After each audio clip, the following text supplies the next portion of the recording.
Continua l'ondata di calore in Liguria, ha dichiarato per oggi e domani lo stato di allerta arancione, toccati i 36 gradi in Fontanabuona, in vigore il piano caldo di Alisa e Regione Liguria. Nuovo depuratore di Rapallo, chiusi i cantieri in città per la posa delle tubature, restano quelli nel letto del Boate. La struttura prende forma, in via di definizione l'utilizzo degli spazi esterni.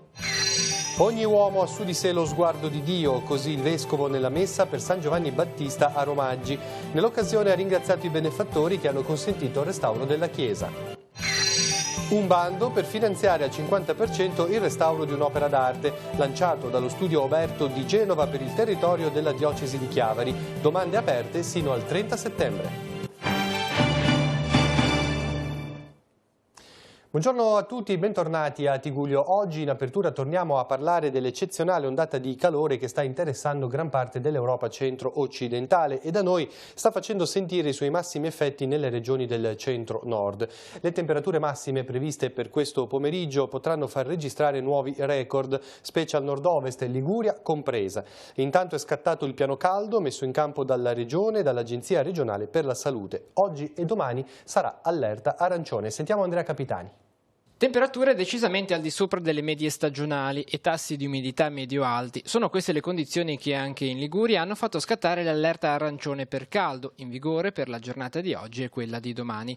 L'ondata di calore, i cui effetti si sono già fatti sentire ieri, ha portato un drastico rialzo dei valori della colonnina di mercurio, sia nelle ore notturne, 30,2 gradi registrati nella notte a Savona, sia durante il giorno, alle 11 a Pian dei Ratti in Val Fontanabuona sono stati sfiorati i 36 gradi. Non va meglio in alta quota, con i quasi 29 gradi a Rocca d'Aveto e i 24 registrati sulla vetta del Monte Bue. Sabato è previsto il ritorno allo stato di preallerta gialla, ma intanto domani le temperature saranno in ulteriore lieve aumento. Su tutte le zone si avranno persistenti condizioni di disagio per caldo, anche elevato nei centri urbani e nelle valli interne con poca ventilazione.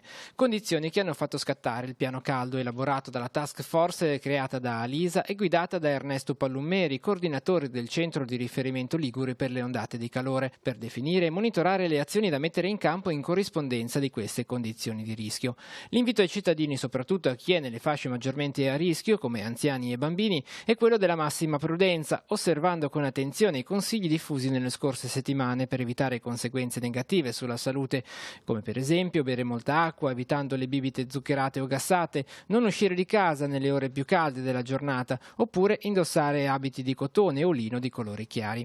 Il piano prevede inoltre una serie di misure, tra cui la possibilità di attivare ricoveri temporanei in strutture residenziali sociosanitarie per soggetti suscettibili segnalati dai distretti sociosanitari. Previsti poi ulteriori interventi come l'attivazione di un'unità di valutazione geriatrica per garantire le dimissioni protette dagli ospedali e il potenziamento della rete del progetto Meglio a Casa con il rientro al domicilio e la contestuale attivazione di un assistente familiare per il periodo massimo di un mese a totale carico di Regione Liguria. Ora andiamo a Rapallo, dove è corsa contro il tempo per completare gli ultimi cantieri aperti in vista delle feste di luglio. Oggi si sta completando l'asfaltatura della nuova soletta del torrente San Francesco, che sarà aperta ai pedoni, mentre sono stati chiusi i cantieri per la posa delle tubature del nuovo depuratore. Nei giorni scorsi una riunione con i tecnici di Iren ha fatto il punto sull'intervento. Sentiamo. Sono gli scavi in alveo nel torrente Boate, il senso unico in via Maggiocco, anche questo dovrebbe però sparire a breve, ad oggi gli unici due segni evidenti dei lavori per la posa delle tubature del nuovo depuratore a Rapallo. Se in zona Ronco i muri in cemento armato iniziano a delineare l'ingombro della struttura che sarà operativa entro la fine del prossimo anno, in città i cantieri riapriranno alla fine dell'estate con la chiusura di quelli in via Milite Ignoto, via Diaz e Rotonda Marconi. Il punto dell'intervento complessivo è stato fatto nei giorni scorsi nel corso di un tavolo di lavoro tra l'amministrazione comunale e i tecnici di Iren, realtà che sta portando avanti la realizzazione del nuovo depuratore. Abbiamo affrontato almeno 3 diverse problematiche o 3 angolazioni sul problema. Uno sono i cantieri in itinere su tutta la città che dovrebbero andare a termine entro il mese di giugno per poi riprendere in qualche aspetto nel mese di settembre.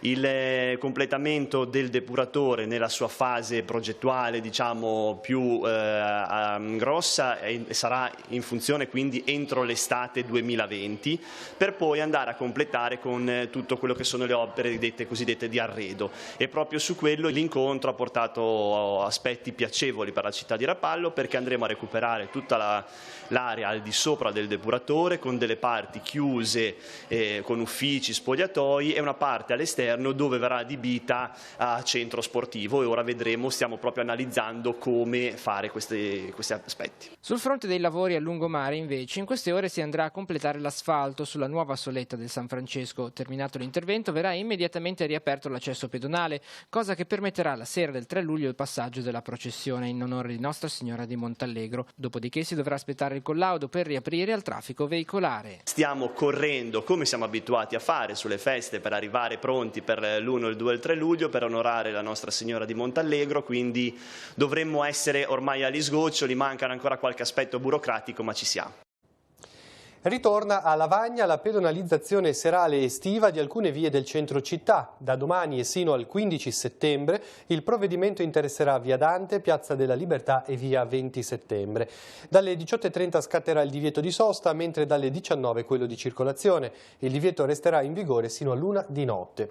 Al fine di valorizzare la vocazione turistica del comune, ha spiegato il neosindaco Mangiante, ritengo sia importante agevolare il transito pedonale e anche andare incontro alle numerose richieste degli esercenti delle aree coinvolte. Nella giornata di venerdì, inoltre, sarà previsto il divieto di sosta nell'area merci di Piazza Cordeviola per agevolare l'eventuale circolazione di mezzi pesanti, vista la chiusura al traffico di tutti i caselli autostradali di Genova per la demolizione del ponte Morandi. Parliamo di domani, venerdì 28 giugno. A Chiavari invece sono iniziate questa mattina le operazioni di pulizia estiva del letto del torrente Rupinaro e dei suoi affluenti. L'intervento prevede lo sfalcio della vegetazione e l'asportazione del materiale presente. I lavori sono stati definiti con modalità simili agli anni scorsi, ma con alcune varianti, dettate dalla presenza di acqua nel Rupinaro e dal tardo arrivo del caldo estivo, che hanno costretto i tecnici a posticipare di qualche settimana l'inizio dei lavori, in modo tale da non vanificarne il risultato. Abbiamo visto anche le foto. Siamo adesso all'informazione religiosa, veniamo in diocesi. La festa di San Giovanni Battista è stata celebrata in modo particolare quest'anno a Romaggi, in Val Fontana Buona. La comunità ha ricevuto la visita del vescovo che ha celebrato la messa e che ha ricordato i benefattori che hanno consentito il restauro della chiesa. Monsignor Tanasini tornerà a Romaggi a luglio. L'idea è quella di incontrare i fedeli di tutta la zona pastorale per parlare della nuova organizzazione della vallata. Ora il servizio. Una chiesa di muri e pareti e una chiesa dove pulsa il cuore dei fedeli. Erano presenti entrambe a San Michele di Romaggi la sera della festa per San Giovanni Battista. Il vescovo ha ringraziato i benefattori che hanno voluto il restauro dell'edificio sacro. Era presente tra l'altro un nipote di Luigi Chiesa, la cui famiglia ha finanziato i lavori inaugurati 2 anni fa. La bellezza è utile per dare lode a Dio, ha spiegato il pastore della diocesi, ed è segno che c'è una comunità viva a cui sta a cuore il rapporto con il Signore. Monsignor Tanasini è quindi tornato sulla festa del Battista. Ogni uomo ha su di sé lo sguardo di Dio, ha detto. È stato così per Giovanni, il cui nome è stato suggerito dall'alto per preannunciare la sua missione, quella di annunciare Gesù e la conversione delle genti.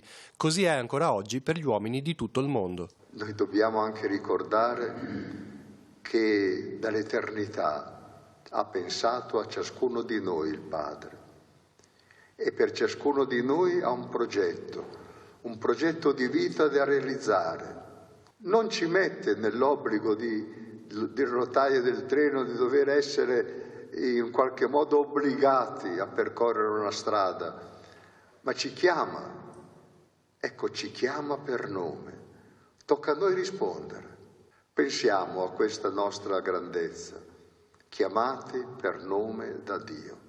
Dice l'Apocalisse, ad esempio, che a chi ha seguito l'agnello viene dato un piccolo sasso dove è scritto un nome che nessuno conosce.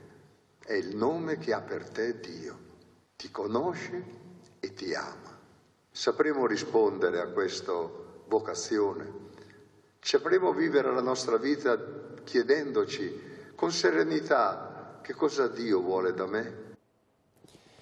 Le comunità parrocchiali del territorio si apprestano a vivere la festa di San Pietropaolo. Nella parrocchia di San Pierdicanne a Chiavari è iniziato il tempo di preparazione. Oggi alle 17:30 la messa e l'adorazione eucaristica sino alle 21.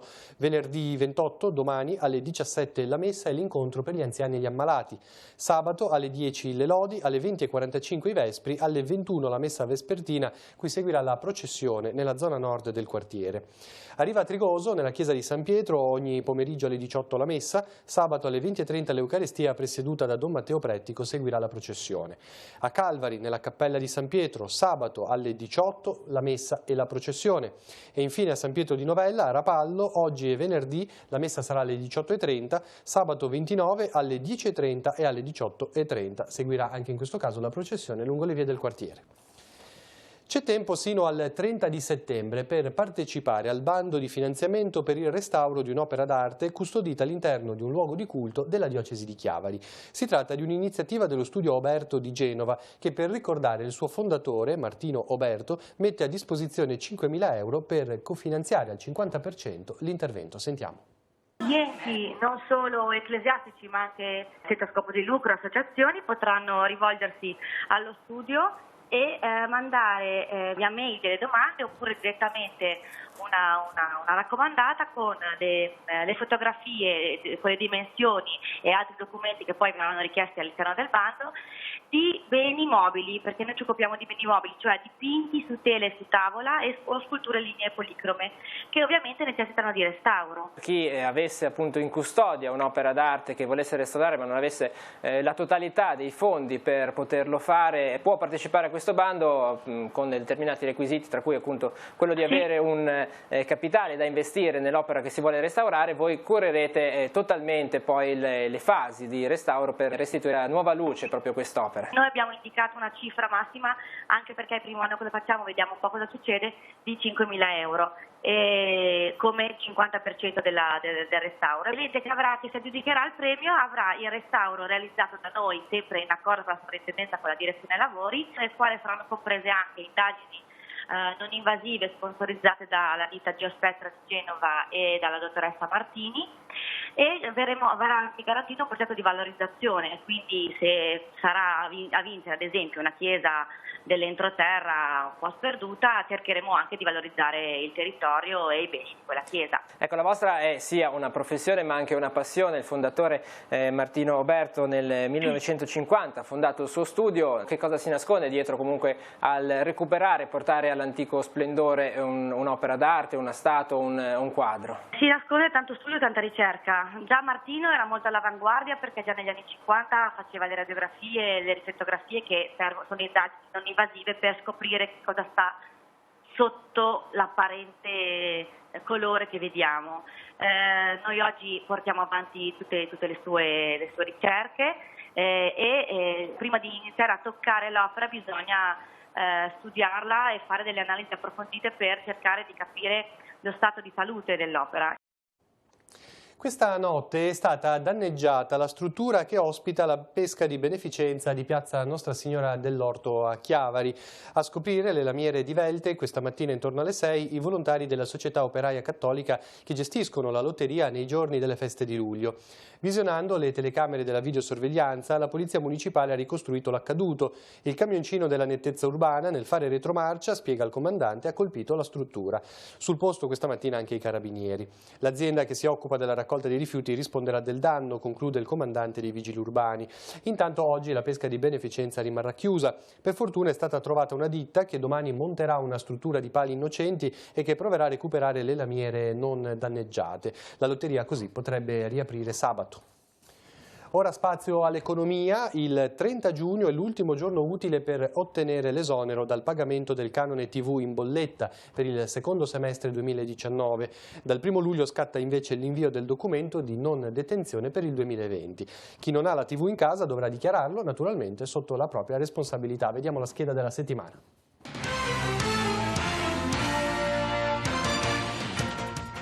Chi invia la dichiarazione di non detenzione della TV entro il 30 giugno ottiene l'esonero per il periodo che va da luglio a dicembre. È dovuto invece il pagamento del semestre gennaio-giugno. Attenzione, la dichiarazione ha validità annuale, dunque anche chi l'ha inviata per il 2018 entro il 30 giugno, se continua a non avere la TV, dovrà presentare una nuova dichiarazione. Per essere esonerati per il 2020 occorre compilare il quadro A dell'apposito modello e inviarlo all'Agenzia delle Entrate entro il 31 gennaio 2020. La dichiarazione sostitutiva può essere inviata via web o per posta. Chi sceglie di inviarla in via telematica dovrà registrarsi al servizio Fisco Online sul sito dell'Agenzia delle Entrate o rivolgersi a un CAF o a un professionista abilitato.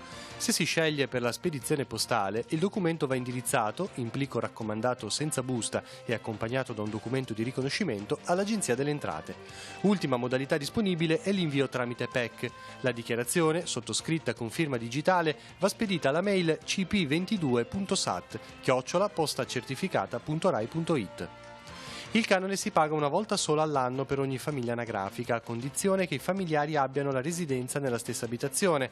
Per famiglia anagrafica si intende un insieme di persone legate da vincoli di matrimonio, unione civile, parentela, affinità, adozione, tutela o da vincoli affettivi, coabitanti e aventi dimora abituale nello stesso comune. Chi fa parte di una famiglia anagrafica in cui un componente già paga il canone in bolletta non dovrà pagare un secondo canone. Lo stesso vale per lo studente in affitto fuori sede che continua a far parte della famiglia anagrafica anche se è in affitto in un'altra città e che non dovrà pagare il canone. È il momento della rassegna stampa con i titoli dei quotidiani in edicola quest'oggi. Ci ritroviamo dopo con gli ultimi aggiornamenti. Prima pagina di Avvenire, blocco disumano, la Sea-Watch entra nelle acque italiane nonostante il divieto ma viene fermata. Ancora in ostaggio i 42 naufraghi, Salvini infuriato, minaccia ONG, Unione Europea e Olanda. La capitana dice l'ho fatto per responsabilità verso i migranti. La fotonotizia che purtroppo ha fatto il giro del mondo, ieri papà e figli affogati nel Rio Grande mentre cercavano di guardare il fiume per raggiungere il Messico, ma Trump va avanti con la sua linea, dice avanti con la barriera.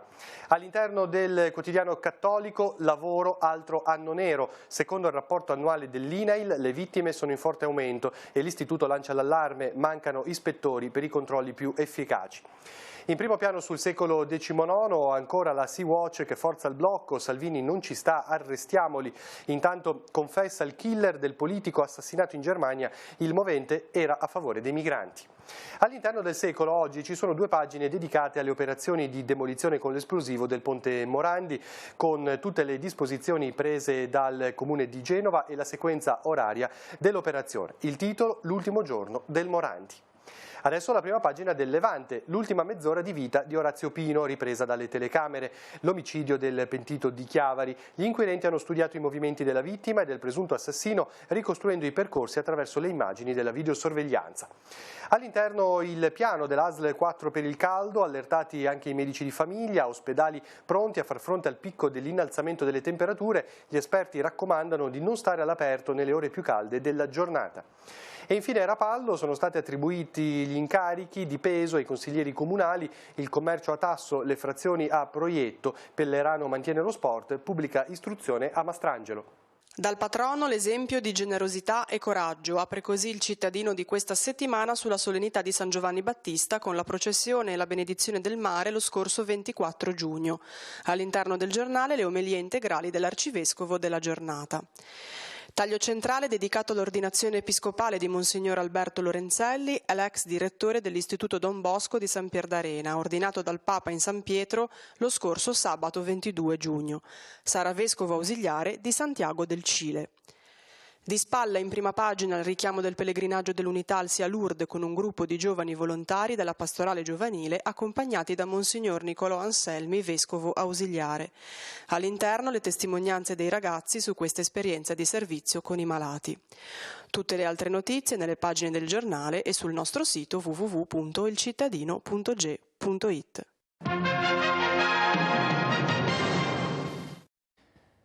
Andiamo subito in redazione per gli ultimi aggiornamenti. Andrea Capitani, a te.